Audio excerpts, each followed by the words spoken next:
Hey everyone, it's Tobes, and welcome to your second monitor. Today is the first video in my series of Marvel Superheroes Commander deck techs. I'm releasing a new Marvel Commander deck every Thursday through mid-August when the Hobbit set drops, in addition to my usual Monday Commander deck tech videos. It's Marvel, so we're gonna have some fun with it. As you see, today our commander is Bruce Banner, a nuclear physicist who was exposed to the radioactive effects of the gamma bomb he designed. Now, when he's subjected to stress or his emotions get the better of him, he transforms into the Incredible Hulk, a monstrous and unstoppably strong brute.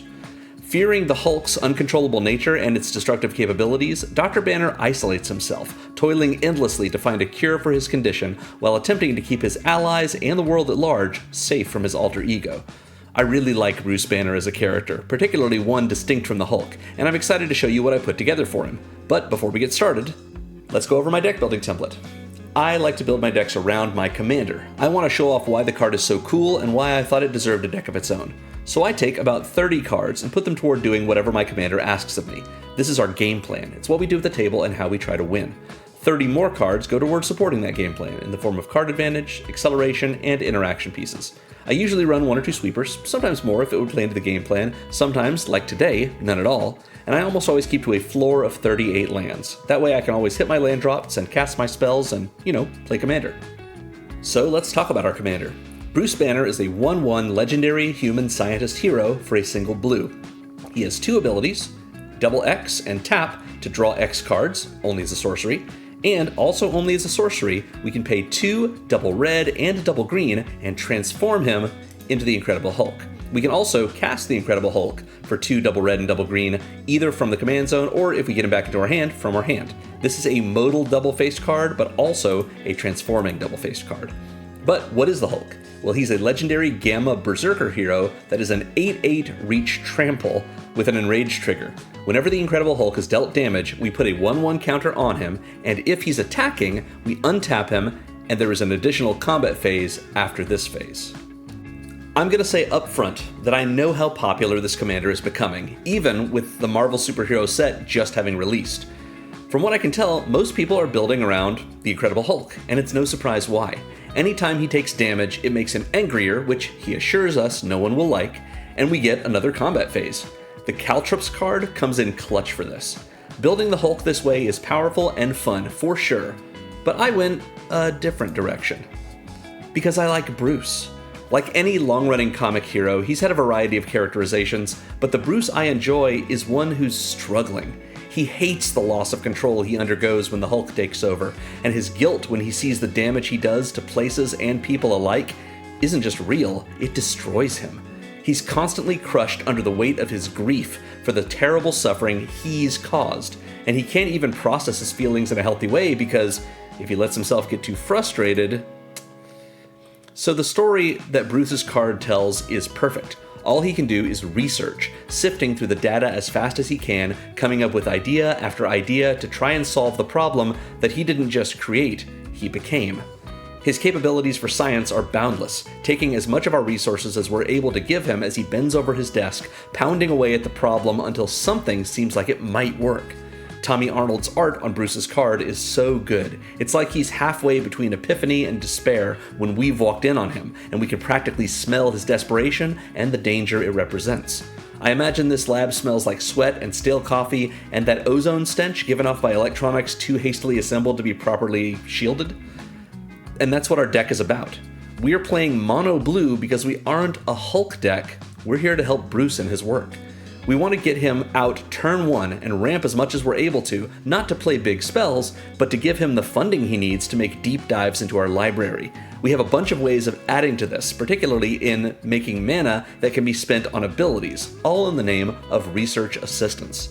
This means we spend the early game drawing a lot of extra cards, but there are no cards that remove our hand limit. Anything Bruce can't use, he throws away without a second thought. His work is too important. And he makes progress with it. We have ways to take advantage of all the cards we're drawing, token generators to buy us time to work, interactive effects that transform dangerous threats into humbler ones, something Bruce wishes he could do himself, and of course, experimental treatments for Bruce's body. Equipment and auras feel like the equivalent of technological and physiological experiments he does to himself, and we have a theme of +1/+1 counters to represent Bruce's increases in his understanding of his condition. He works himself to the bone, skipping meals, missing sleep, and it pays off in the end. With bleary eyes, he throws a switch or plunges a syringe, and he dares to hope that this time he might purge himself of his other side forever. The dark truth of Dr. Banner, of course, is that the Hulk is him. They're sides of a coin, and every effort Bruce makes to rid himself of his other half is doomed to fail. In our deck, that's our win con. Once Bruce is strong enough, he inevitably becomes the Hulk, swinging in for lethal commander damage. Any opponent who blocks him just ensures his rampage will continue, perhaps across another opponent's playmat. If he doesn't kill an opponent outright, he'll remain the scariest threat on the battlefield until our next turn. And if he's removed, our opponents won't know if they'll get the man or the monster when he returns. Like I said, I really like Bruce's story. It's undeniably a tragedy, one that rewards his indefatigable effort with greater destruction and disempowerment every time. Sometimes he tries to put his curse toward the cause of good, working with the Avengers or fighting against villains, but any hope he has always slips through his fingers in the end. But no matter how sad his story is, I love that he always returns to the lab one way or another. He may lose hope from time to time, but he never gives up for long. In a way, his never-ending fight against the Hulk is his acceptance of it, and he's not too proud to make rueful jokes about it. You'll enjoy this deck if you're interested in a classic blue strategy of card advantage and incremental advancement that flips into a Gruul game plan of combat victory, or if you like the idea of playing a time bomb in your command zone, leaving the whole table wondering when it'll finally go off and kill them all. So, as usual, this Moxfield list we're going over today is linked in the video's description. At the bottom of it, you will see a considering section, full of cards that I considered putting in the deck, but ultimately which didn't make the cut for me. However, if you have a bigger budget or a smaller one, if you want to do what I'm doing here and you want to do it harder, like you want to really go in on this mono blue, I'm Bruce Banner, oh no, now I'm the Hulk strategy, or if you want to get some ideas for your own version of the more classic teamer Bruce Banner Incredible Hulk deck, that considering section is a great place to begin to get ideas if and when you build your own Bruce Banner and the Incredible Hulk deck. So let's begin. We're going to start with my favorite part of the deck, which is our Research Assistance section.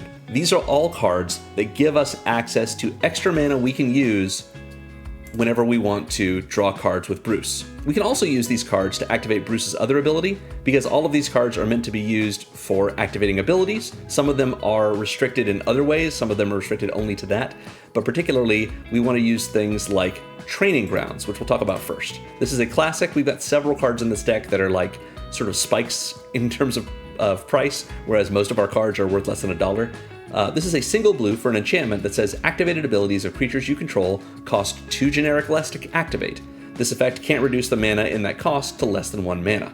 So the idea behind this is, if we have Training Grounds out, we're able to take Bruce's first ability and activate it for 2 mana and draw 2 cards. Because we're taking X and setting it at 2, which means since we're paying double X, that's a total of 4, and then we're reducing it by 2 with Training Grounds to only costing 2.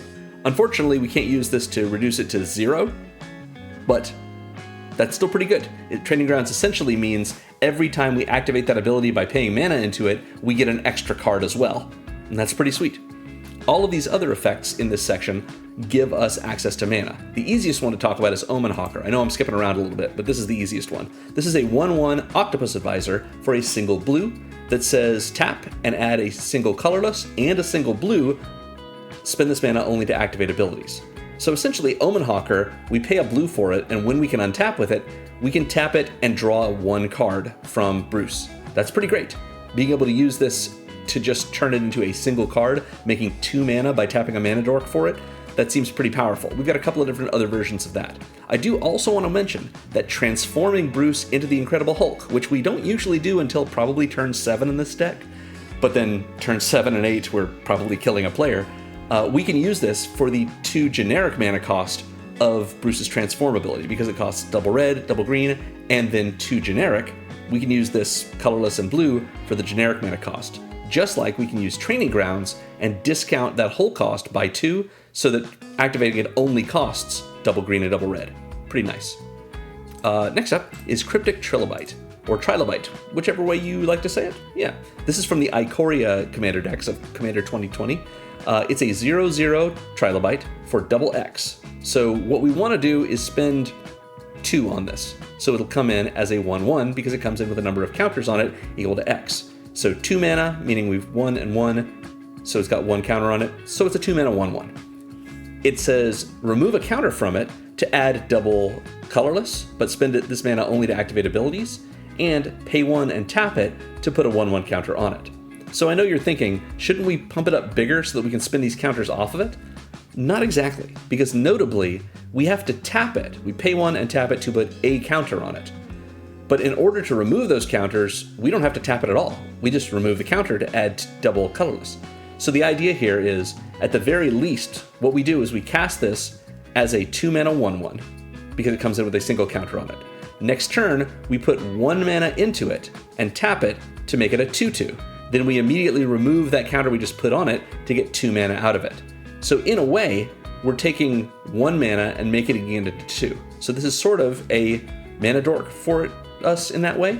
And if we don't need to do that, there are plenty of times in this deck when if we're trying to spend 2 mana or multiples of 2 mana every turn to tap Bruce and draw that many cards, sometimes we have 1 left over. We can always just bank that in the Trilobite, and so maybe in the future, this has become a 3/3 or a 4/4 or something like that, and we can burn off as many counters from it as we want, and essentially draw a card for each one we do, because that'll be 2 mana we can put into Bruce's activated ability, his research ability.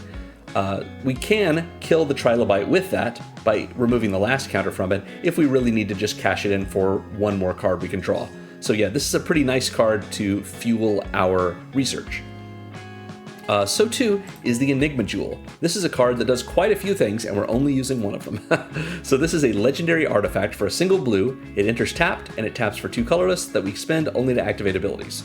That's basically all this is meant to be for us. It's a tapped mana rock that we can use on Bruce. Of course, all of the mana we can use to only activate abilities we can use to transform him, but mostly we're pumping this into those double X and tap that he has that let us draw cards with him.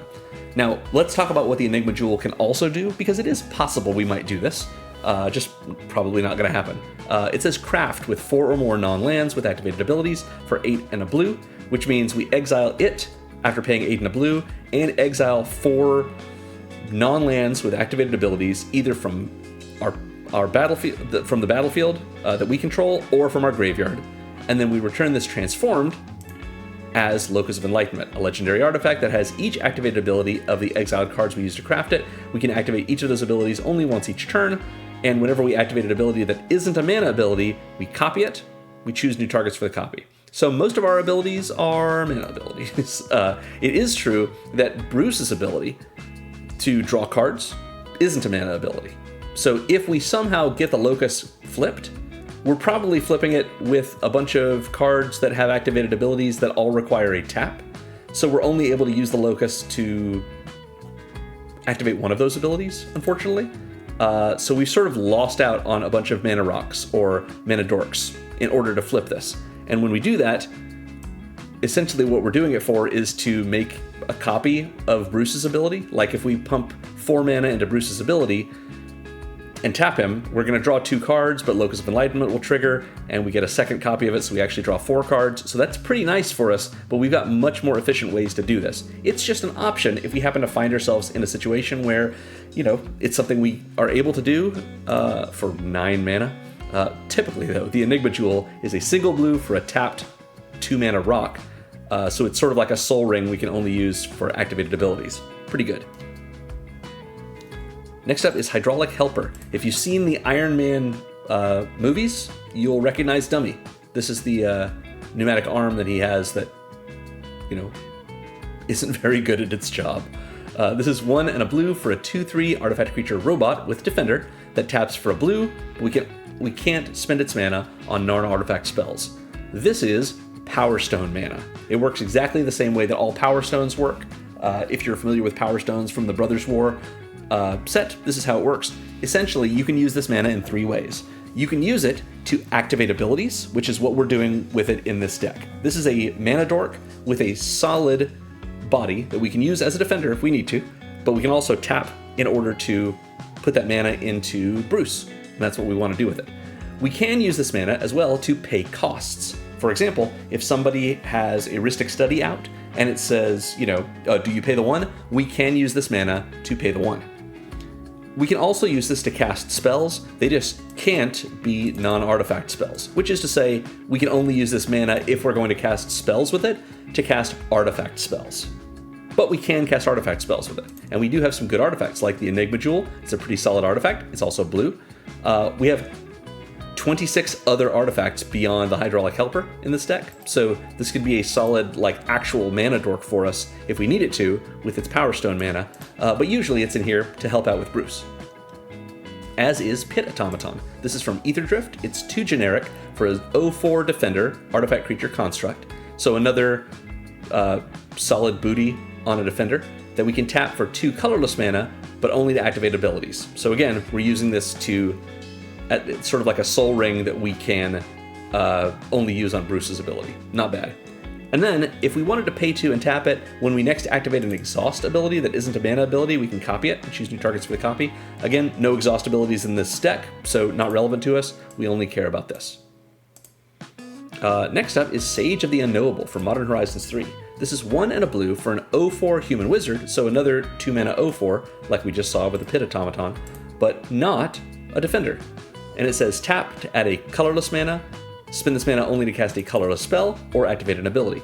I mentioned we have a whole bunch of artifacts in this deck. Pit Automaton is a colorless spell. We've got plenty of artifacts that aren't colorless, like the Enigma Jewel or Hydraulic Helper, but Sage of the Unknowable can let us cast colorless artifact spells that we have several of in this deck, or we can put that mana into Bruce and get closer to drawing an extra card, or transforming him. Finally, we have James Wandering Dad from the Fallout decks.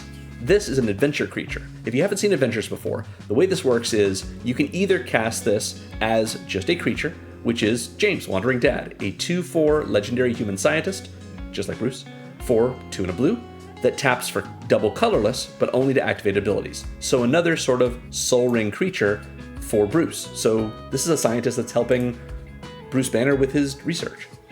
Or, while this card's in our hand, if we don't want to cast him as a creature first, we can send him on an adventure.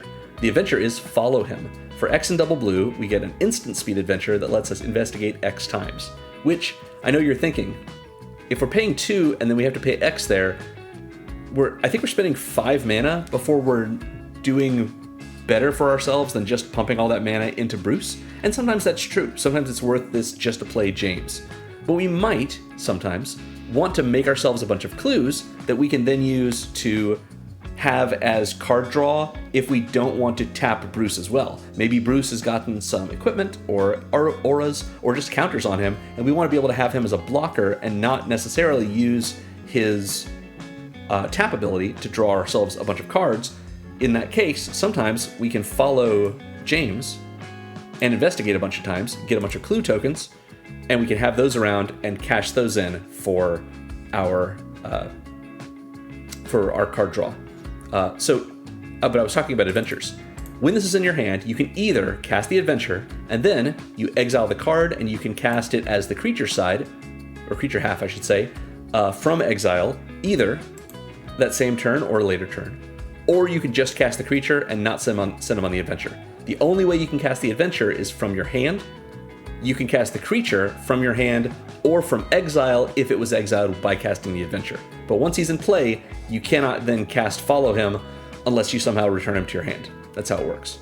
So yeah, that is our research assistance section. Next, we're going to talk about how we protect Bruce and also how we protect the Hulk. Remember, all of the things that we modify the Incredible Hulk with, or rather that we modify Bruce Banner with, will stay on when he transforms into the Incredible Hulk, because he doesn't do the whole exile this creature and return it to the battlefield transformed. He just transforms. So he becomes the Incredible Hulk with all modifications, counters, and everything attached to him still there. So we're going to start with a research spell. It's Combat Research from Dominaria United. I like this card. This is a better Curiosity in some ways. A single blue for an aura that enchants a creature. Obviously, it's going to be Bruce. And it says, whenever this creature deals combat damage to a player, draw a card. It just has that. So that's a solid Curiosity effect.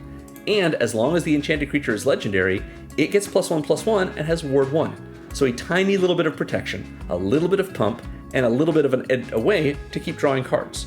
pretty nice, especially if we have a situation where, let's say turn 1 we get out an island and we play Bruce because he's a 1-drop.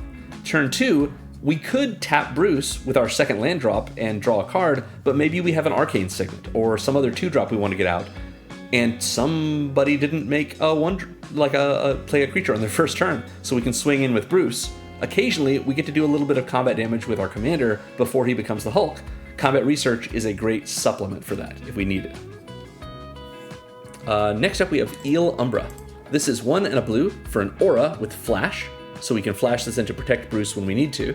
It enchants a creature, it gives a creature +1/+1, and it has Umbra Armor, which used to be Totem Armor, but is now Umbra Armor. That's just what the new wording is. Which means if that creature that it enchants would be destroyed, instead we take all the damage off of it and we destroy this aura. So it's sort of, the Umbra is sort of a bubble around the creature, and any kind of damage or destroy effect, any kind of effect that would destroy that creature, whether it's lethal damage or a kill spell, instead pops the bubble, and we lose all that damage, and Eel Umbra is going to fall off.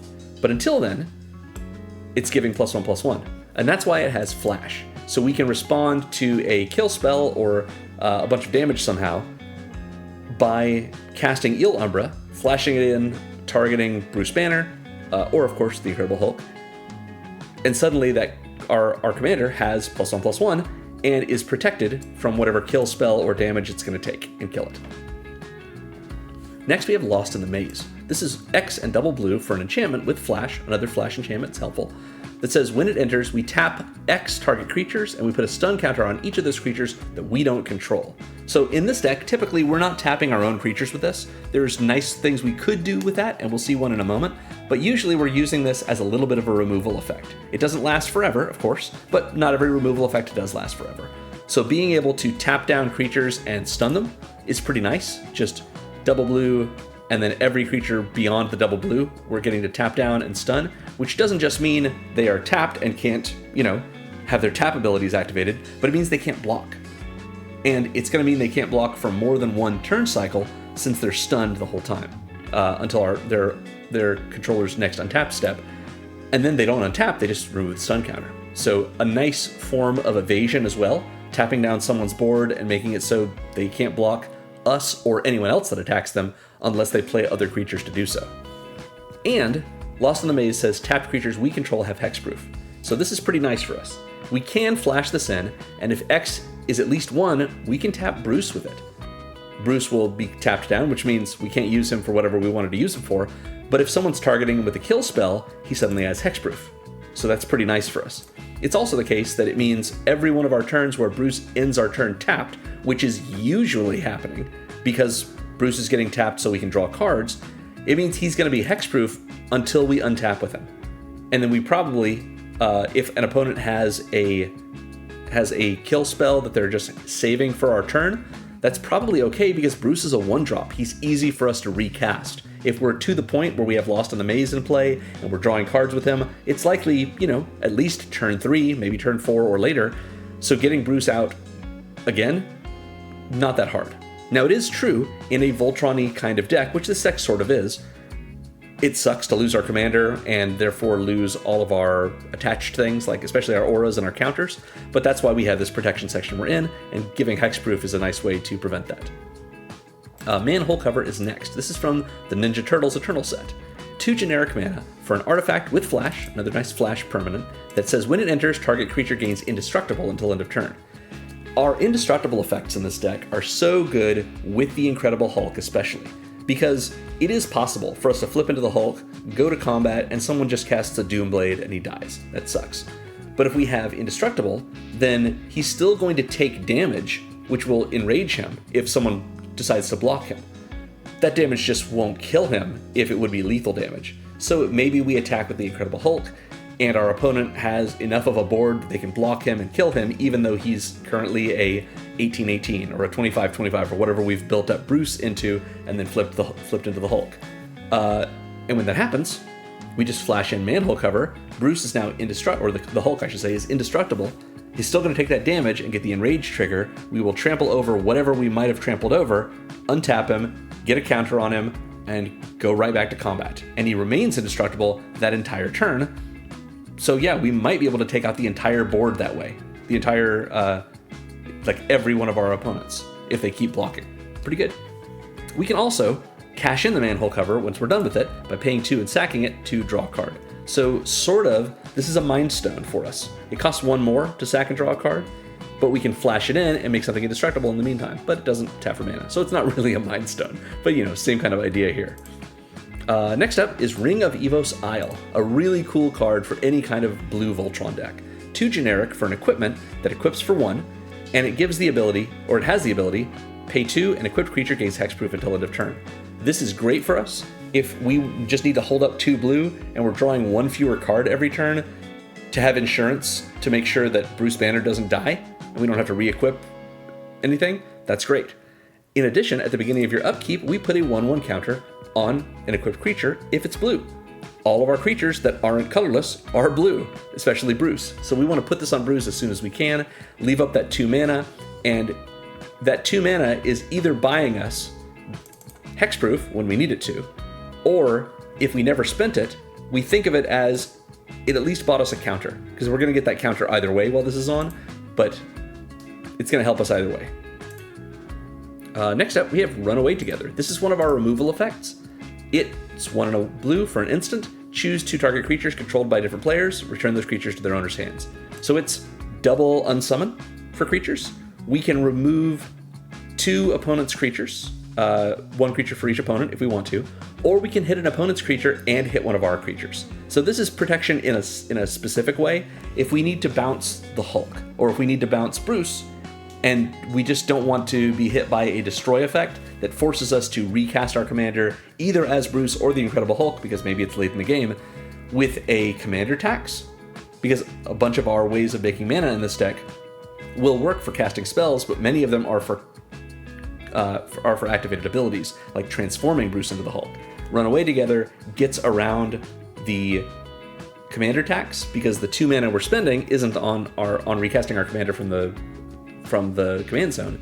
We're spending that 2 mana to put our commander back in our hand so that we can recast it, and we've also bounced an opponent's creature as well. Or, like I mentioned, we can bounce 2 different opponent's creatures, 1 for each opponent, with Run Away Together at instant speed. Pretty nice. Next up is the Swifties. Swift Boots is 2 generic for an equipment that equips for 1 and gives the equipped creature hexproof and haste.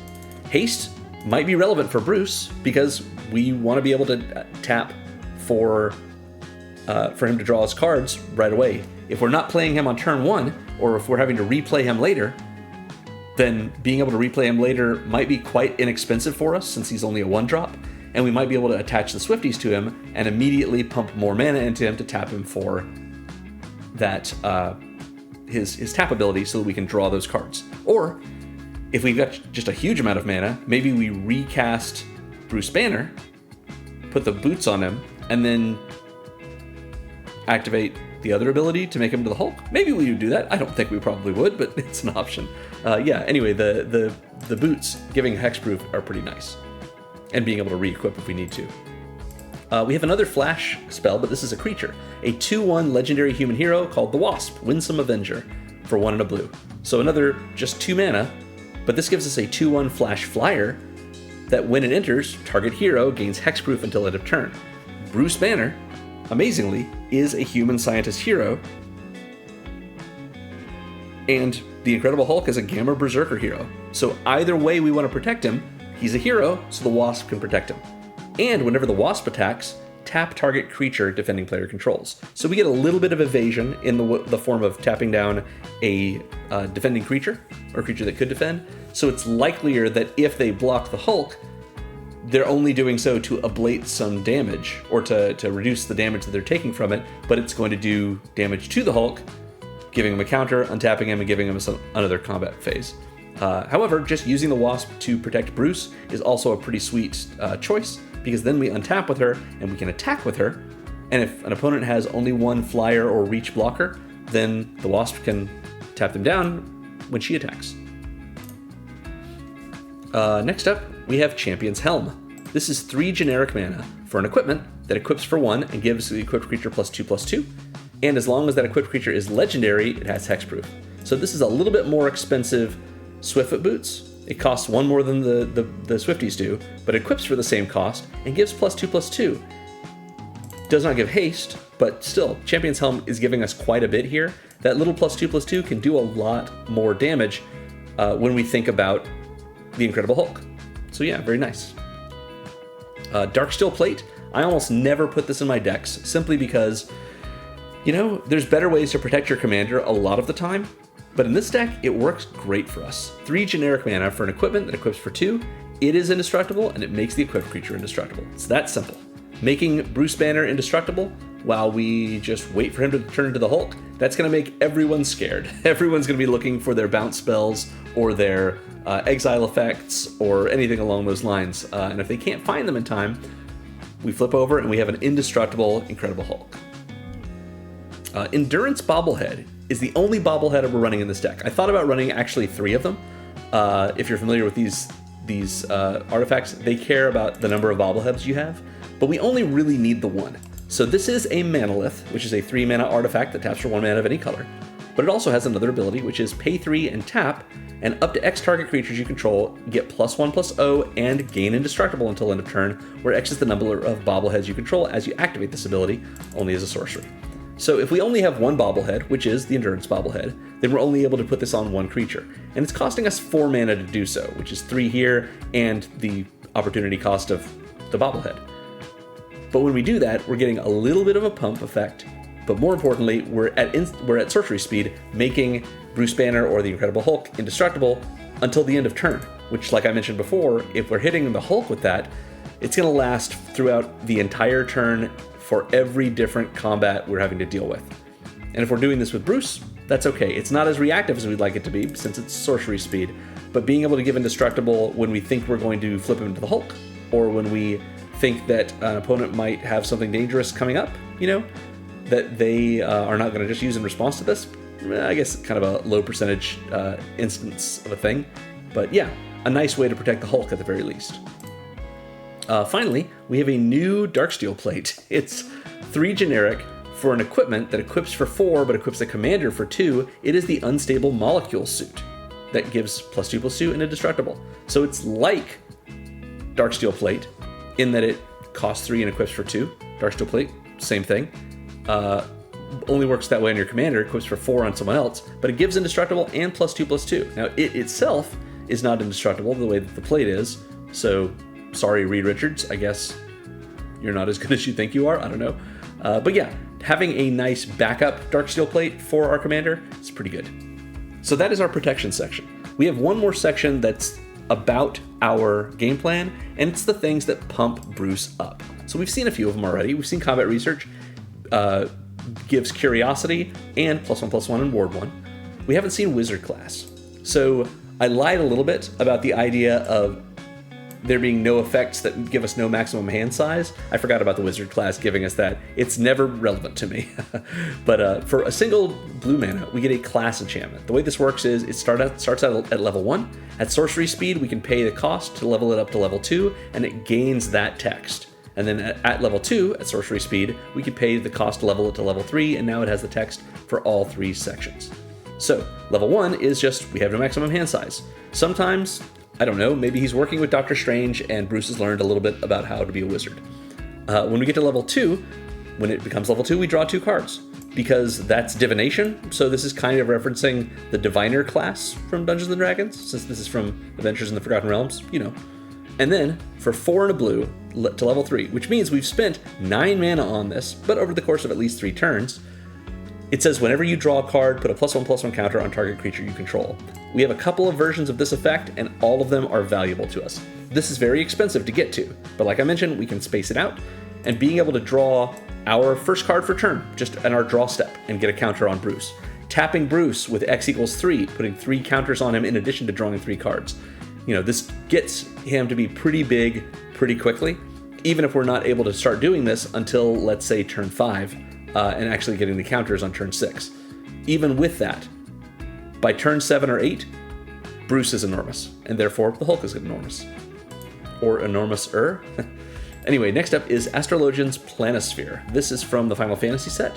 I don't know what's going on here, because I'm not a Final Fantasy guy. Let me know in the comments if you have any idea what this thing is about. because I am interested. So for 1 and a blue, we get an artifact equipment that equips for 2. Don't know why it's called Diana. Probably relevant. Again, let me know in the comments. But it also has Job Select. Job Select means when this enters, we make a 1/1 colorless hero creature token and then attach this to it. So being a hero, we could use the Wasp to give this hero token hexproof if we wanted to, I suppose. Yeah, not bad. Yeah, so this will come in and auto-equip itself to a 1/1 that it will make when it enters, which is nice. And it says equipped creature is a wizard, so we actually can make Bruce into a wizard if we want, in addition to its other types, and has, whenever you cast a non-creature spell, and whenever you draw your 3rd card each turn, put a 1/1 counter on this creature. So getting your 3rd card every turn, not always super easy, but not very hard in this deck. Being able to just make X equals 2 on Bruce's activated ability, that's going to draw us our 2nd and 3rd cards for the turn, since we would have drawn one during our draw step, and that puts a counter on Bruce in addition to getting those cards. As well as, whenever we cast a non-creature spell, we're only running 22 creatures, including Bruce himself, so we've got plenty of other spells that we can be casting and getting more counters on Bruce if he's wearing the Planisphere. Eel Umbra, we've already seen, it gives +1/+1. It's pretty good. Proft's Eidetic Memory is another way for us to get counters based on the number of cards we drew, but in a different way than normal. This is a legendary enchantment for 1 and a blue that says when it enters, we draw a card, and we have no maximum hand size. Wow, I really did lie about this. I completely forgot about these effects. I never care about them. So yes, I guess Bruce, I guess the philosophy is everything he throws away, he doesn't forget it because of the eidetic memory. So it doesn't matter that he's thrown some things in the bin, he holds on to them. Yeah, I don't know. You've just shuffled them to the back of your hand, let's say, and he still remembers how they could work.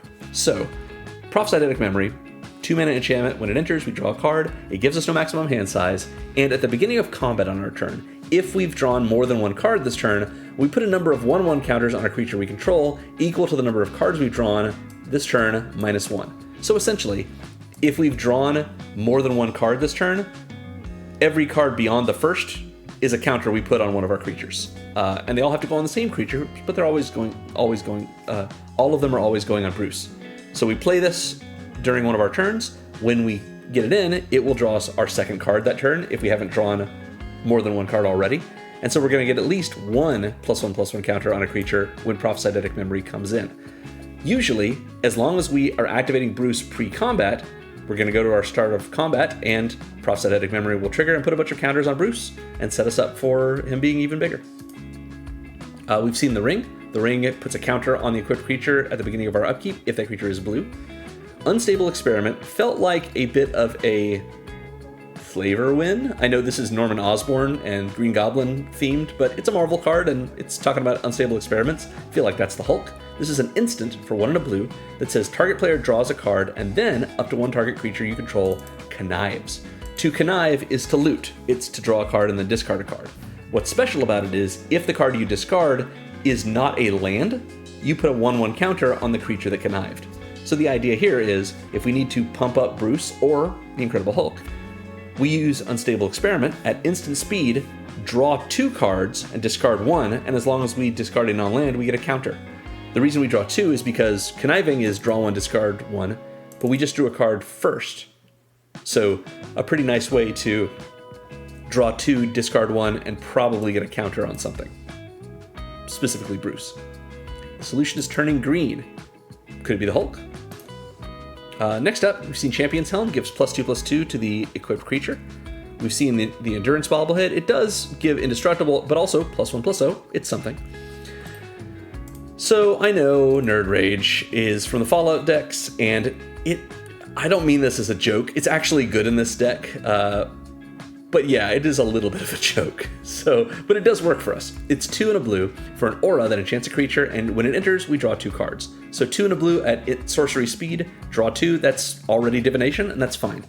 It gives the enchanted creature, you have no maximum hand size, so we're still doing it. I can't believe I'm making a fool of myself this way. I can't believe it. Anyway, and whenever this creature attacks, if you have more than 10 cards in hand, it gets +10/+10 until end of turn. So this is extremely cool when we have a huge hand from Bruce and we haven't had to discard down. We go to our next turn, we've drawn up to 10 cards, let's say, we flip Bruce into the Incredible Hulk, and now the Hulk isn't an 8/8, the Hulk is an 18/18 plus any other modifications it has. So Nerd Rage doesn't happen every time for us, the +10 +10, but we can certainly build toward it, especially because it doesn't require us to spend that much mana to do so, and draws us cards when it comes in. Nice. Next up is Stark's Ingenuity. This one works great for us. 2 and a blue. For an aura that says enchant creature you control, and when it enters, you may pay X, and if you do, draw X cards. So think of it this way. Let's pretend X is 3, which means we're casting this and then having to pay 3, because this enters trigger is a triggered ability. So we're paying 6 total. And when we do that, we're drawing 3 cards. So we've paid 6 mana to draw 3 cards, which is exactly the same as drawing 3 cards with Bruce's tap ability. We'd be paying double X, X equals 3, so a total of 6. But with Stark's Ingenuity, we've paid 6, and we haven't had to tap Bruce to do so. Or we've paid 3 plus, let's say, 1, so a total of 4 to draw a single card. That's not as good as with Bruce. But if we wanted to pay X equals 5, then we're paying 8 total to draw 5 cards. With Bruce, that would have been 10. So you see how it works. There are ways to make this a better value, or at least as good of a value for us than just activating Bruce's ability. And even if we don't get quite as much out of it as we would have if we had activated Bruce, we aren't tapping Bruce in the process. And most importantly, whenever we draw a card, whether it's from this ability, from another ability, or just drawing a card during our draw step, we put a 1/1 counter on the enchanted creature. Even if someone disenchants Stark's Ingenuity, we get to keep those counters. So yeah, this is a great way to pump up our commander. We've seen the Unstable Molecule suit, gives +2/+2 and indestructible. Now we have another flying support creature from the Marvel sets. This is Iron Man Armored Avenger, because Tony and Bruce work together sometimes. A 2/2 legendary artifact creature human hero for 3 and a blue that flies and says whenever you draw a card, put a 1/1 counter on target creature. This is already very powerful for us, helps us out in lots of ways. We can put those counters on Iron Man, because as a 2/2 flyer for 4, that's not ideal, but we can certainly pump it up if we need to, but usually we're putting those counters on Bruce. And whenever Iron Man attacks, other attacking modified creatures gain flying until end of turn. So remember, modifications are any creatures that have equipment attached to them, that have counters on them, or that are enchanted by auras we control. So that's going to be Bruce. Being able to attack with the Incredible Hulk when he flies, just because Iron Man happens to be near him, is crazy. So I think that's pretty cool. But at the very least, we're able to pump him up with Iron Man in play every time we're drawing cards. The same is true from, we're going to skip to Lila, because Lila works a similar way. Lila is from the Spider-Man set, 3 and a blue, for a 2/2 legendary artifact creature Illusion Advisor. Now she's an artifact creature. Iron Man is an artifact creature because that's how they represent mech suits. But Lila is a hologram. How is she an artifact? Maybe because she comes from a computer? Not really sure. In any case, whenever we draw a card, we put a 1/1 counter on target creature. So it's the same effect as Iron Man for the same cost, but she doesn't fly or give an evasion ability. So why does she cost more than Iron Man? Because she's from an older set that wasn't as well purchased, I believe. But yeah, we might as well double up on it. We're also, from the Marvel set, running Leader Super Genius. 2 and double blue for a 1/3 legendary Gamma Scientist villain. Gamma, relevant for us. That says, if a creature we control would connive, instead, you draw a card and that creature connives. So this is doing what Unstable Experiment did for us every time connive happens, which is draw a card, then draw a card and discard a card. So pretty nice for us. But how are we getting all these connives other than Unstable Experiment? Well, Leader says at the beginning of combat on your turn, target creature you control connives. So this is drawing us even more cards every turn, which don't just give us the ability out of connive to put a 1/1 counter on a creature. It's drawing us extra cards thanks to this first ability, and it's going to put counters on our creature from Stark's Ingenuity, Lila, Iron Man, any other effects that we may have that do it, Proph's Eidetic Memory. So yeah, really cool stuff here. Leader really helps us out. And that is our pump section. And that covers a lot of the big core parts of our game plan. So before we move on, I just want to ask, do you maybe feel like liking the video? Nice. I'm just kidding. You don't have to like it if you don't want to. I appreciate you being here either way. Thank you for joining me. So we've covered our game plan. We're going to go now to the sections that support our game plan, like we talked about here. starting with our card advantage section. As usual, I have tagged this as draw. It doesn't mean that necessarily all of these cards draw as a card, like the draw card action. It just gives us access to more cards. But many of these do draw cards, like Combat Research. Makes our equipped creature draw us a card when it does combat damage to a player. Wizard class at level 2 draws us 2 cards. Into the Royal is a classic reprinted on Foundations removal spell. For 1 and a blue, we have an instant that returns target non-land permanent to its owner's hand, but also has kicker for 1 and a blue. So if we pay 2 and double blue, it will bounce a non-land permanent, which could be one of our own permanents, and if it was kicked, we draw a card.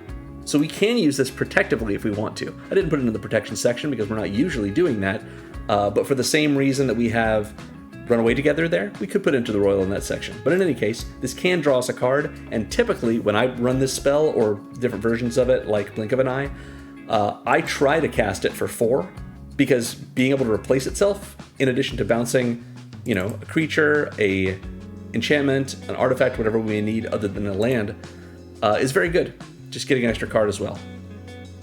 Manhole Cover, we can sacrifice it for 2 generic to have a player draw a card. We can even target someone other than ourselves if we want to. Mind Stone, as I mentioned before, is next. This is 2 generic for an artifact that taps for colorless, or we can pay 1, tap, and sack it to draw a card. So usually, we are cashing in the Mind Stone when we either have plenty of mana, which happens a lot in this deck, or when it's early game and we're just desperate for card draw. Usually doesn't happen, that second option for us in this deck, because Bruce Banner will draw us cards when we need them. So normally this is just a 2 mana untapped mana rock for us. But we do have a nice option to be able to crack it for a card if we need to.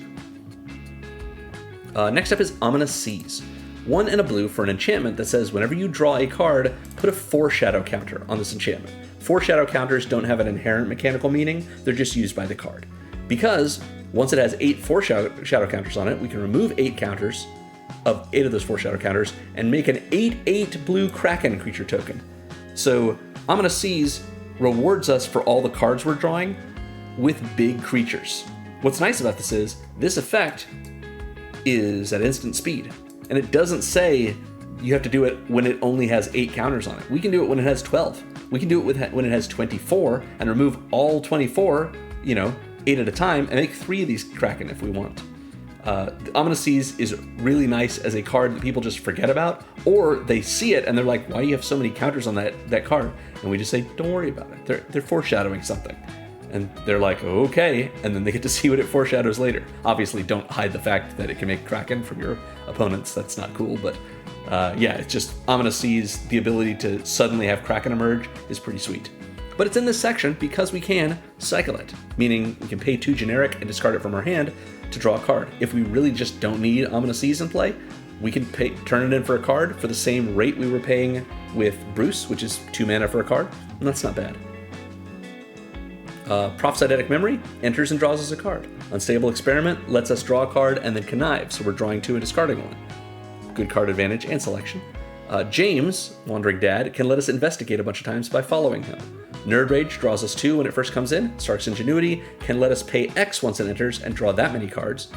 Ethereal Investigator is next. 3 and a blue for a 2/3 spirit with flying that says when it enters, we investigate a number of times equal to the number of opponents we have.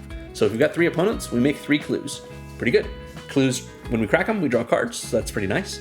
And whenever we draw our second card each turn, we create a 1/1 white spirit creature token with flying. We have a few different ways to do this, or ways to trigger making creature tokens by drawing our second card or later cards. So yeah, being able to get a nice flyer that's a good chump blocker. It can swing in if we need it to, whatever we may need with it.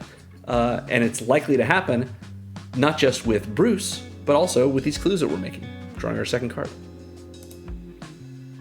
Next up, we've seen Leader. Leader lets us connive at the start of each of our combats and draw an extra card before we connive when we connive. Solemn Simulacrum is next. This is the Sad Robot. It's 4 generic for a 2/2 artifact creature golem. When it enters, we may Rampant Growth. Search our library for a basic land, put it on the battlefield tapped, and shuffle. Great. A good way to get one of our cards in hand, especially since even though our commander is teamer colors, it's blue, red, and green, this deck is all blue.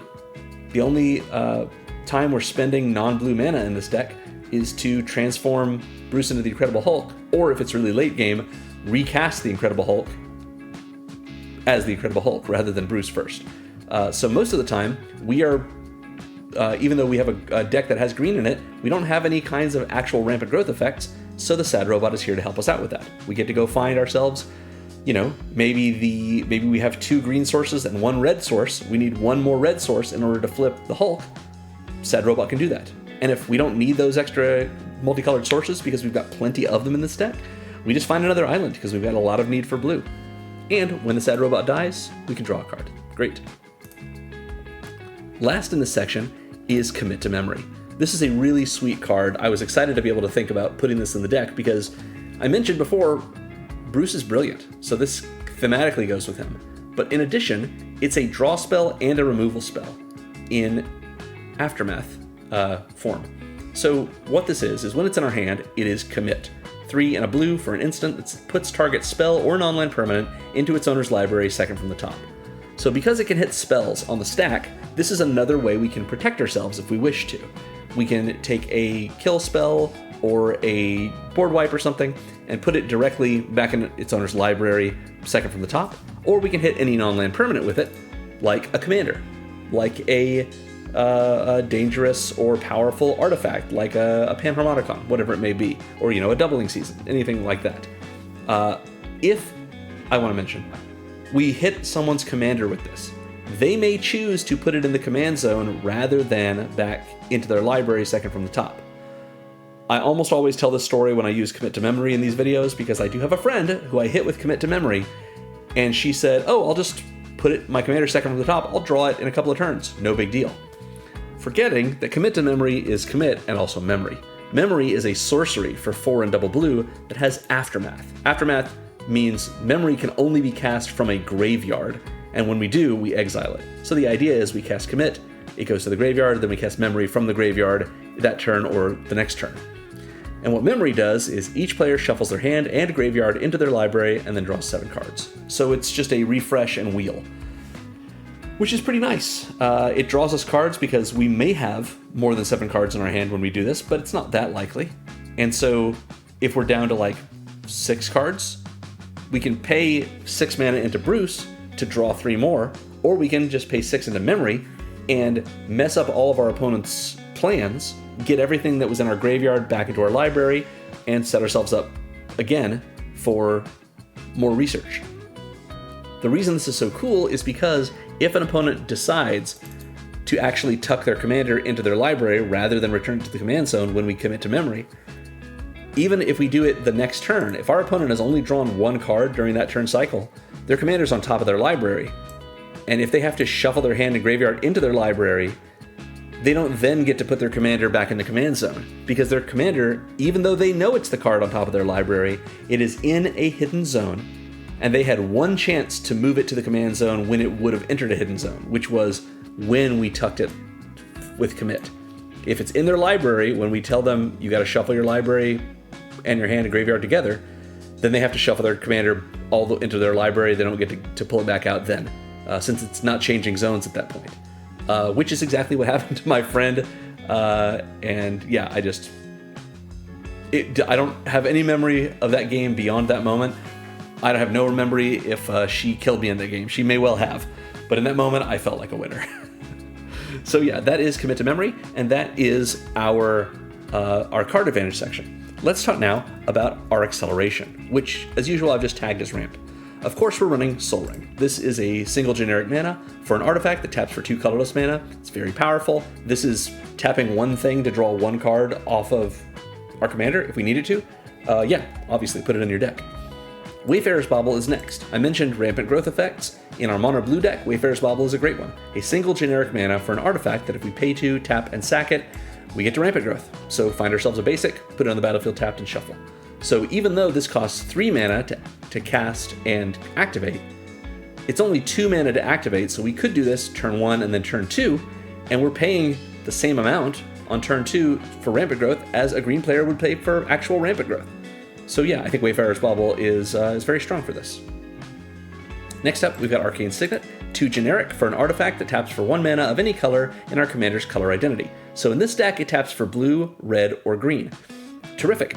It's an untapped 2 mana rock that taps for whatever color we need it for, which is always going to be blue until it's time to flip into the Incredible Hulk, at which point it taps for red or for green for us. Great. Emrakul's Messenger is next. This is 1 and a blue for a 2/1 Eldrazi Fairy Rogue with Devoid. Devoid is a weird, annoying mechanic. It's not terrible, it just means this card has no color. In every zone, this card is colorless, even though it has blue in its casting cost. So if somebody decides to Pyroblast this and try to counter it because it's a blue spell, I'm sorry, that won't work because this is not a blue spell, it is Devoid. Rarely really comes up, but if it happens to, then yeah, we have that Ring of Evos Isle that if we were to put it on Emrakul's Messenger, it would not put a counter on Emrakul's Messenger during our upkeep because Emrakul's Messenger is not blue, it is Devoid, it has no color. Weird, but yeah, it's just, it's not relevant to what we have this card here for. What we care about is it's a 2-mana 2/1 flyer that says whenever you draw your second card each turn, create a 0/1 colorless Eldrazi spawn creature token with sack this token to add 1 colorless mana. So what's really nice about this is we don't have to tap that Eldrazi spawn. It's just, you can sacrifice it immediately when it comes in if you want to.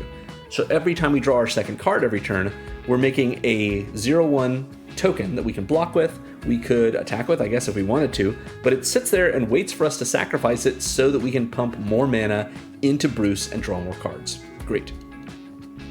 We have not seen Felwar Stone. Felwar Stone is another 2-mana artifact that taps for 1 mana of any color that a land an opponent controls could produce.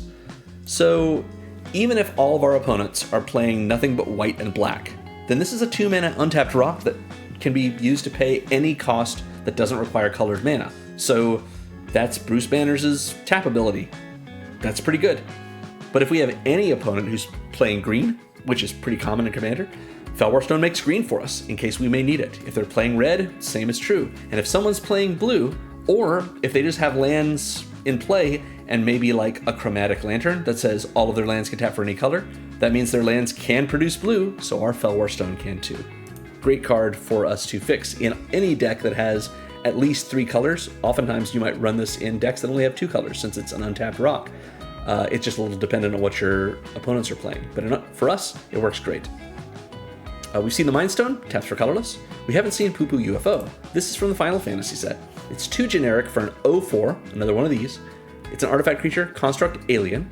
Don't really know what's going on with this. Again, I'm not a Final Fantasy guy. If you know what this thing's deal is, from Final Fantasy VIII it looks like, let me know in the comments, because I'm a little curious. It's weird. Anyway, it's an 0/4 flyer for 2 that says tap, you may put a land card from your hand onto the battlefield. So it gives us the ability to take any of the many lands we are drawing, since we're drawing so many extra cards in this deck, and put them directly into play. They don't even come in tapped. So this is acceleration for us in a terrific way. We just have to have lands in play or in hand to be able to use it. But even if we're using this after activating Bruce, we're still able to cast a spell after activating Bruce with that mana. And at the very least, we can wait till next turn to use it for Bruce as well. It also says for 3 generic, we can give it base power and toughness equal to the number of towns we control. Don't have any towns in this deck, so not relevant to us. Just a nice blocker that can also accelerate us when we have lands in hand. Next we have Talisman of Creativity. This is 2 generic for an artifact that taps for a colorless, or it taps for a blue or a red if we're willing to let it do a damage to us. So the way I normally like to say this is, unless we need this for colored mana, we just tap it for colorless mana, and it's a 2 mana, it's like a Mind Stone that we can't crack in for a card. But if we do need the colored mana, what that means is, being able to tap it for colored mana is the difference between us casting a spell or not. Would you pay 1 life to cast an extra spell on your turn? I sure would. I would do it over and over, because every one of those points of life that I lose is another spell I've cast, and it tends to be true that the more spells you cast, the better you're doing in the game. So Talisman of Creativity gives us a chance to tap for the color we care about most, or later, can tap for red if we need it to. That seems fine. And if we don't need it for either of those, like we just want to use its mana to activate our commander and draw some cards, we can tap for colorless. That's Talisman of Creativity, and we have both of the other talismans as well in the other colors. Curiosity is exactly the same thing, but it taps for green or blue, and Talisman of Impulse is, I think, the only mana rock or a mana source in the deck that specifically doesn't make blue for us. but I wanted to include it just to round out our talismans because they're all good acceleration for us. It makes green or red. Endurance Bobblehead, of course, is a manalith, so it taps for 1 mana of any color. The Sad Robot, Rampant Growth us when it first comes in, and we're also running Worn Power Stone. This is a 3 generic mana artifact that enters tapped and taps for 2 colorless mana. So this is a more expensive, enters tapped Soul Ring, which is okay, because Soul Ring and Worn Power Stone alike both accelerate us in a lot of different ways, especially since we have so many artifacts in our deck. But at the very least, tapping this is adding 1 more card for us to draw with Bruce Banner. Nice. That covers our acceleration section. Let's talk now about our interaction, which as usual I've just tagged as removal. And some of these I've chosen cards that are a little bit flavorful, so we're gonna go with it. Rapid Hybridization is first. A single blue for an instant that destroys a creature, says it can't be regenerated, and that creature's controller makes a 3/3 green frog lizard creature token. Did I put this in because it gets rid of a creature and replaces it with a green monster? Like the Incredible Hulk? Maybe. Maybe. It's just a very efficient, inexpensive blue kill spell. So pretty solid for us and a little bit flavorful. Frog Lizard is probably not what I would call the Incredible Hulk, especially not to his face, but you know. Witness Protection is sort of meant to represent Bruce, like, trying to be his own guy and trying to get back to normal. This is a single blue for an aura that enchants a creature, not one that we control. I mean, it could, but we want to put it on someone else's creature. An enchanted creature loses all abilities and is a green and white citizen creature token with base power and toughness 1/1, named Legitimate Business Person. So the idea here is we want to get rid of someone's commander, or someone's big, scary Galta, or their value piece, like a Silverback Shaman, something along those lines. Witness Protection turns it into a 1/1 with no abilities. Seems good to me. This is called a Humble Effect. So I wanted to do several of these in the deck because it links to what Bruce could kind of do to himself. It makes it, whatever we hit with it, into a creature no bigger than Bruce. Cyber Conversion is next. This is double blue for an instant that turns target creature face down and makes it into a 2/2 Cyberman artifact creature. So this is interesting. It's a Humble Effect, but it makes the creature into a 2/2 that is an artifact creature by turning it face down. So if an opponent has a way to flicker that creature, to blink it maybe, or if they have a way to scam it, like when this creature dies, return it to the battlefield tapped under its owner's control, that kind of thing, like a fake your own death sort of card, then it will come back face up. But until then, it's just a 2/2, otherwise vanilla artifact creature that with the type Cyberman. So yeah, kind of a cool card that does a weird thing that's pretty similar to some of our other things, but yeah, I like thinking of this as, maybe something that Bruce tried to do that was working with Tony, and it ended up, maybe this is like Ultron from the Age of Ultron Avengers movie. Yeah.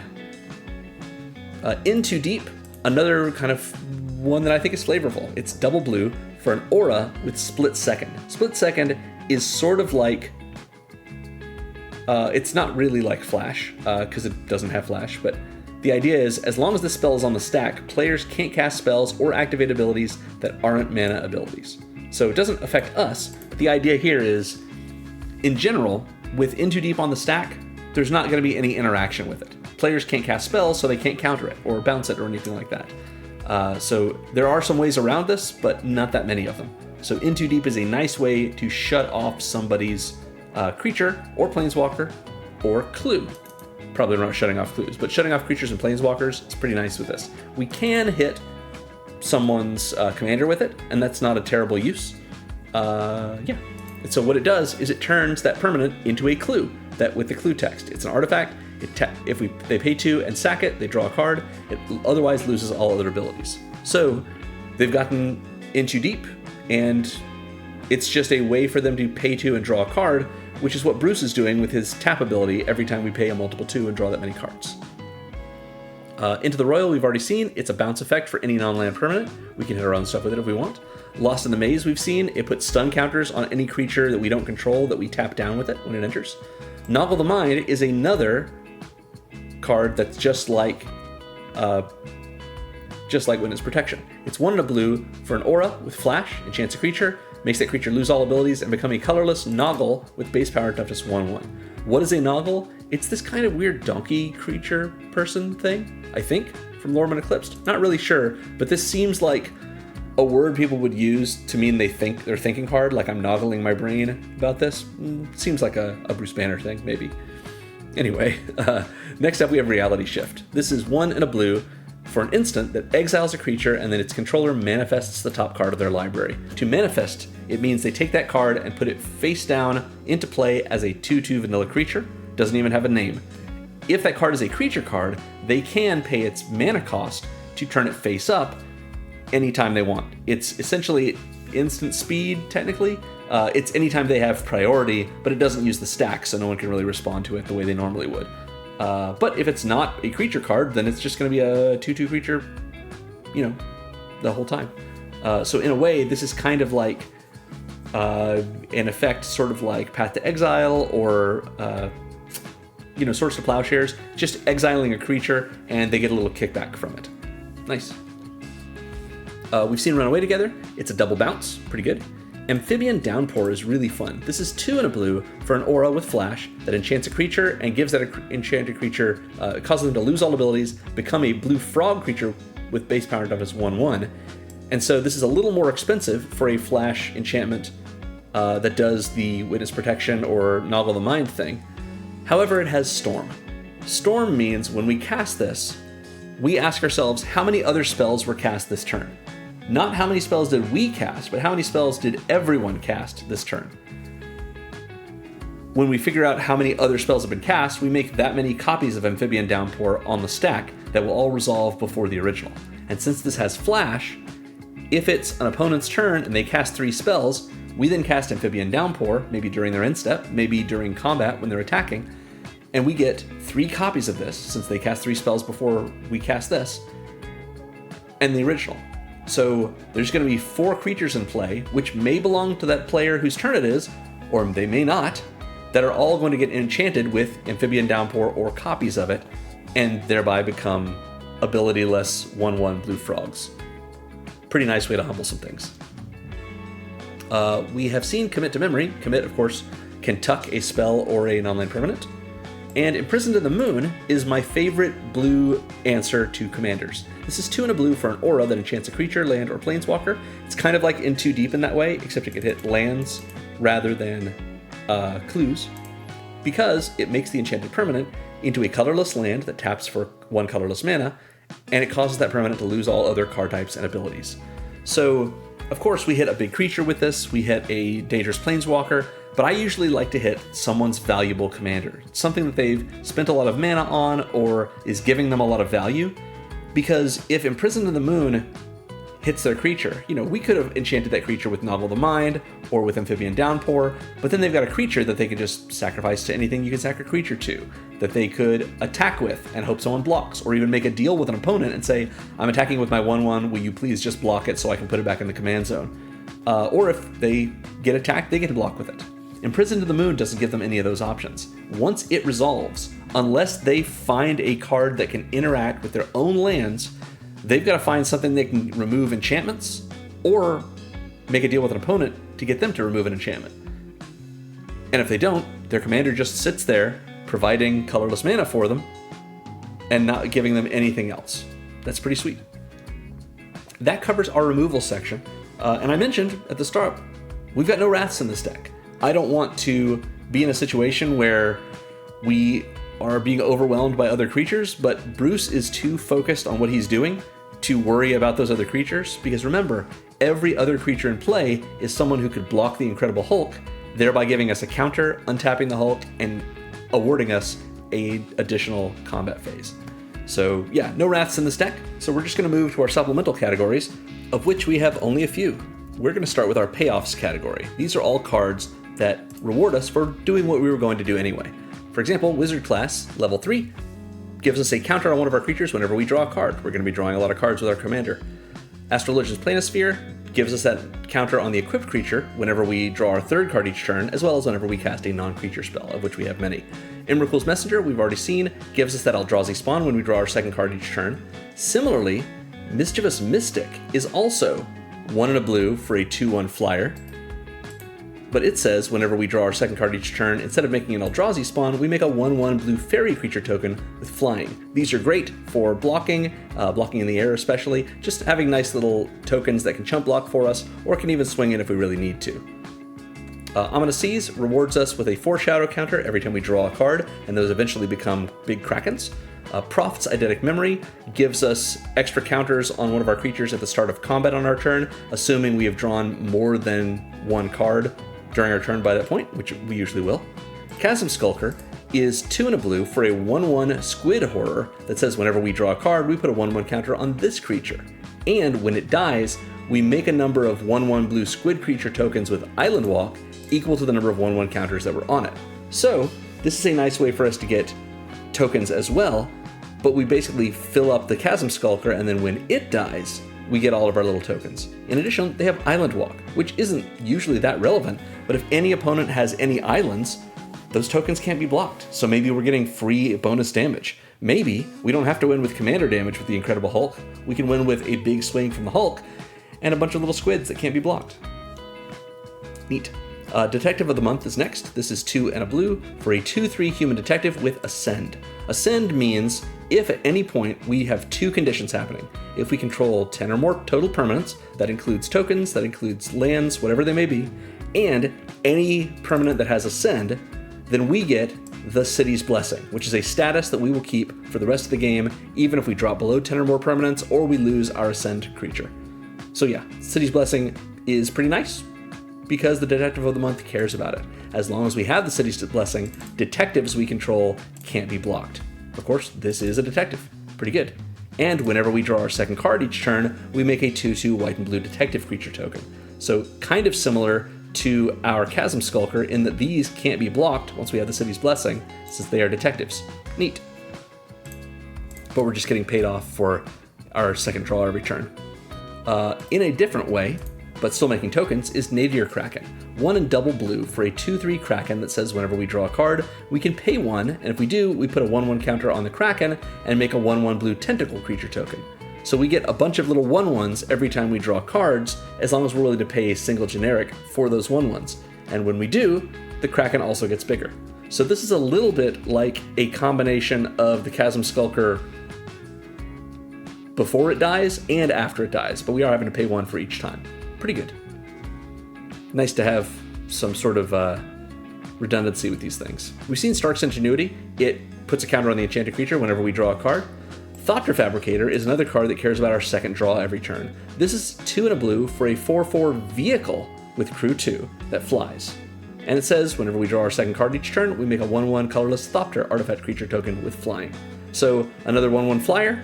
This is an artifact. Pretty good. As long as we've got 2 of them, or any creature that's got 2 power, we can always crew the Fabricator and have a sudden 4/4 flyer to block, to attack. Pretty good either way. Alondra, Sky Dreamer, so great. I'm so glad that I realized that this was reprinted in one of the Commander products, because the original printing in Jumpstart 22 is like nearly 3 times as much. This is 2 and double blue for a 2/4 legendary Merfolk Wizard who would actually make a really sweet commander deck of her own. That says whenever you draw your second card each turn, make a 2/2 blue Drake creature token with flying. So we're getting flyers, but they're also 2/2s. That's pretty good for the second card. And whenever you draw your 5th card each turn, which is possible in this deck, Alondra and Drakes you control each get +X until end of turn, where X is the number of cards in your hand. This can be huge. Even if we only have 3 cards in hand, we've suddenly got a bunch of 5/5 flying Drakes. Alondra herself does not fly, but if she's a 5/7, that's still a pretty good attacker. Yeah, pretty neat. Next up, Ethereal Investigator rewards us whenever we draw our second card with a 1/1 flying spirit. Iron Man and Lila both reward us when we draw cards by putting a 1/1 counter on a target creature. Krang, the All-Powerful, from the Ninja Turtles Eternal set, is 4 and a blue for a 3/3 legendary artifact creature Ultram Robot. Good grief. That says, if a player drawing a card causes a triggered ability of a permanent you control to trigger, that ability triggers an additional time. So this is really cool with so many of our other cards. If we have Iron Man in play, or Lila, drawing a card is going to trigger this ability twice. So we're going to get to put a 1/1 counter on a creature and then do it again. The same is true for things that put the counter on just the enchanted creature, like Stark's Ingenuity. It even works with things like Ethereal Investigator. Whenever you draw your second card each turn, that ability will trigger twice because we've drawn our second card, so we get this ability 2 times and we'll get 2 spirits, or 2 Thopters with the Thopter Fabricator, or 2 Drakes. Or if it's our 5th card, then we're going to get Alondra's second trigger twice, and we're going to give a bonus to all of our Drakes and to Alondra equal to XX, where X is the number of cards in our hand, and then do it again. So if we have 5 cards in hand, all of them are going to get +10/+10. And that's just Krang's first ability. The second one is whenever a player draws their second card each turn, put a 1/1 counter on Krang, which of course is an ability triggered by a player drawing a card.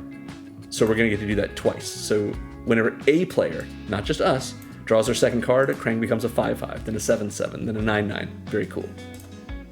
Psychosis Crawler is our last one. 5 generic for a star artifact creature Phyrexian Horror with power and toughness each equal to the number of cards in our hand. We don't want our hand to drop to 0 cards because then the crawler dies. But it says whenever we draw a card, each opponent loses a life. That will be doubled by Krang, and of course, it's a little bit of an additional reward for us for all this card draw we're doing so that we can do some damage with Bruce Banner without transforming him into the Hulk. The more cards we draw with Bruce, the more Psychosis Crawler drains each opponent for 1. Pretty good. That is our payoff section. Let's look at our very small evasion section. We've seen both of these cards already. The Wasp can tap down a defending player's creature whenever she attacks. That's a little bit of evasion. And Iron Man, whenever he attacks, other modified creatures we control get flying until end of turn. We're not really looking for a whole lot of evasion, but both of these are pretty nice for us, so we might as well. And then our final section in the deck is our tokens section. These are just all the ways that we have to make tokens, all of which we've seen already. Astral Legends Planisphere comes in and has Job Select, so it makes a 1/1 hero and attaches itself to it. Emrakul's Messenger and Mischievous Mystic and Detective of the Month and Thopter Fabricator and Ethereal Investigator and Alondra all make tokens. Eldrazi spawn fairies, detectives, Thopters, spirits, and drakes when we draw our second card each turn. Ominous Seas, when we crack 8 4-shadow counters from it, makes us an 8/8 Kraken. Get it? Kraken. Chasm Skulker, when it dies, makes us a number of 1/1 blue squid creature tokens with Island Walk equal to the number of counters on it.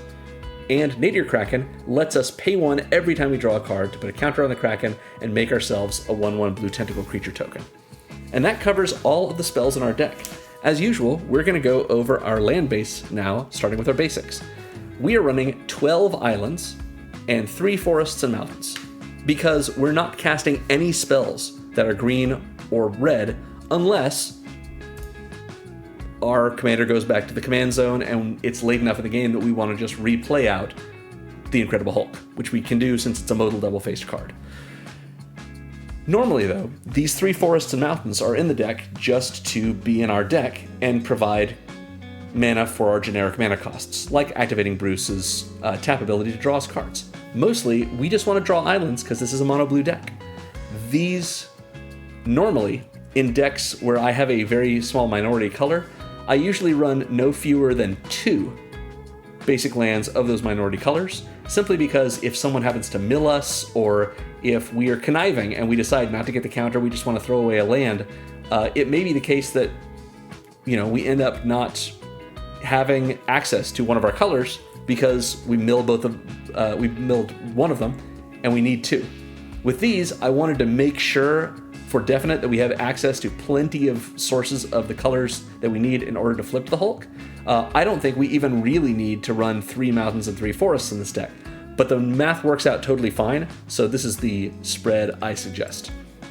And then we're running a whole bunch of dual lands, and we're not running the complete set of them. Normally for my decks, if I'm running bicycle lands, I'm running all 3 bicycle lands for the 3 colors that we're running. So we'd be doing the red-blue bicycle land, the green-blue one, and the red-green one. But nowhere in these sets do I have dual lands that tap for the 2 colors, red and green, in this deck, because it just ends up not being necessary.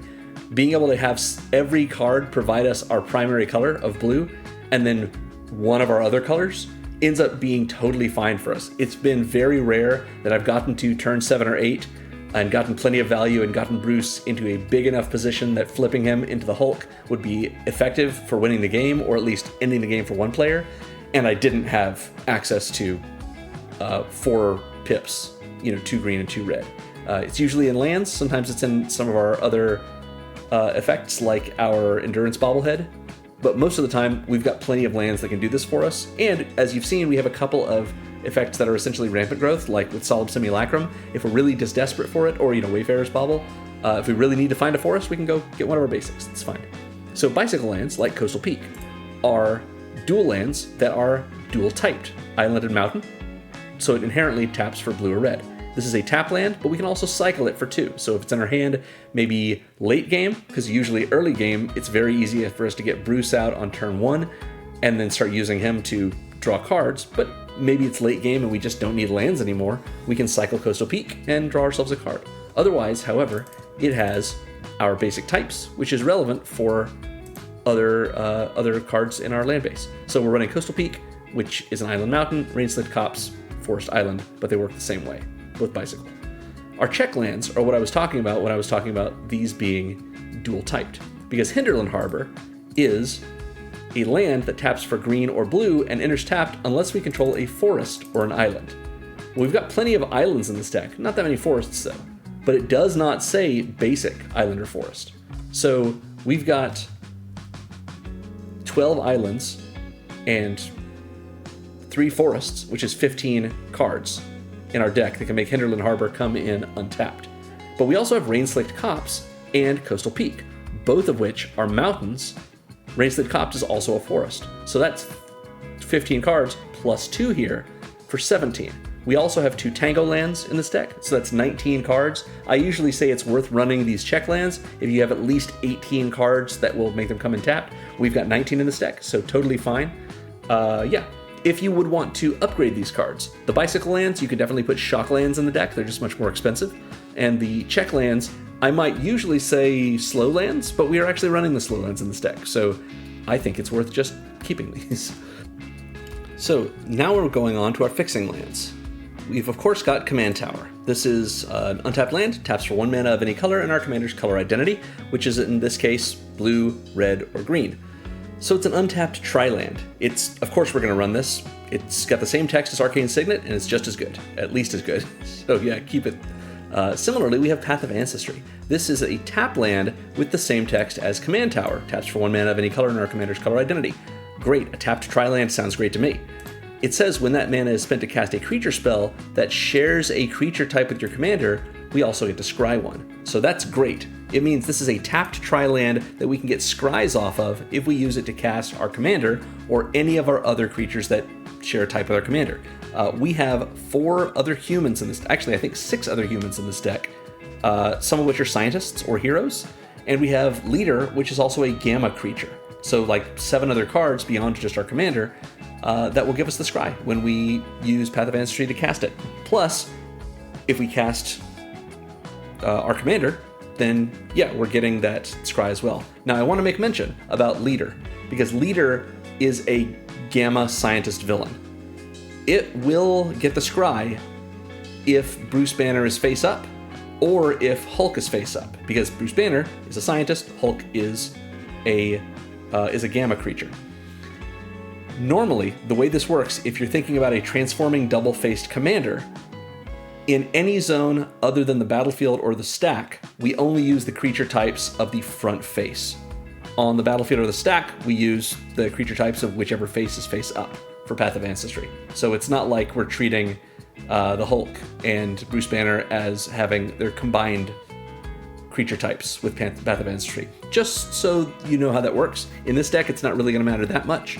But if we do have, I don't know, the Hulk face up, and we're casting Iron Man, then Iron Man does not share. Iron Man does share the hero type with the Hulk, but doesn't share the Gamma type or the Berserker type. So just worth thinking about.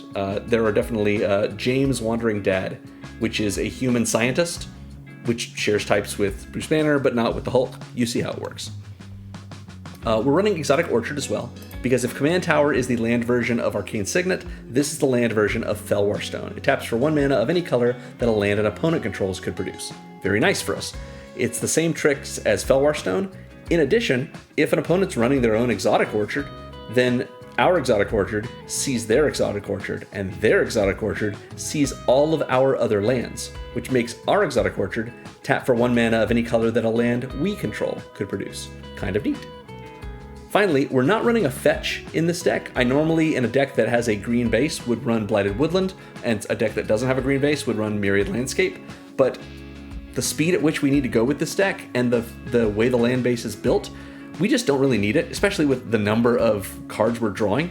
So we're sticking with Temple of the False God. Not everyone's favorite card, but it is an untapped land that taps for 2 colorless mana, like Soul Ring. This is a soul land. We just can't activate it unless we have 5 or more other lands, or 4 or more other lands, so 5 or more including itself. So if your opening hand is like a forest and a Temple of the False God and no other mana sources, you probably want to mulligan that. But even though acceleration like this, like 2 mana off of 1 land, is best in the early game, it's still very good in the mid and late game, especially since, just like Soul Ring and just like Worn Power Stone, 2 mana is 1 more card that Bruce will draw us if we pump this into his activated ability. So Temple of the False God is still very good for the kind of decks that this channel hosts. Next up, we've got more duels. We've got the Pain lands. We'll use Yavimaya Coast as our example. This is just the same as our Talisman of Curiosity that we saw earlier. Taps for colorless, or it taps for 1 of 2 colors if we're willing to let it do a damage to us. The same is true of our Shivan Reef. They both make blue. 1 makes red, 1 makes green, or they both can at least, since they're Pain lands. Yeah, worth both putting in your deck.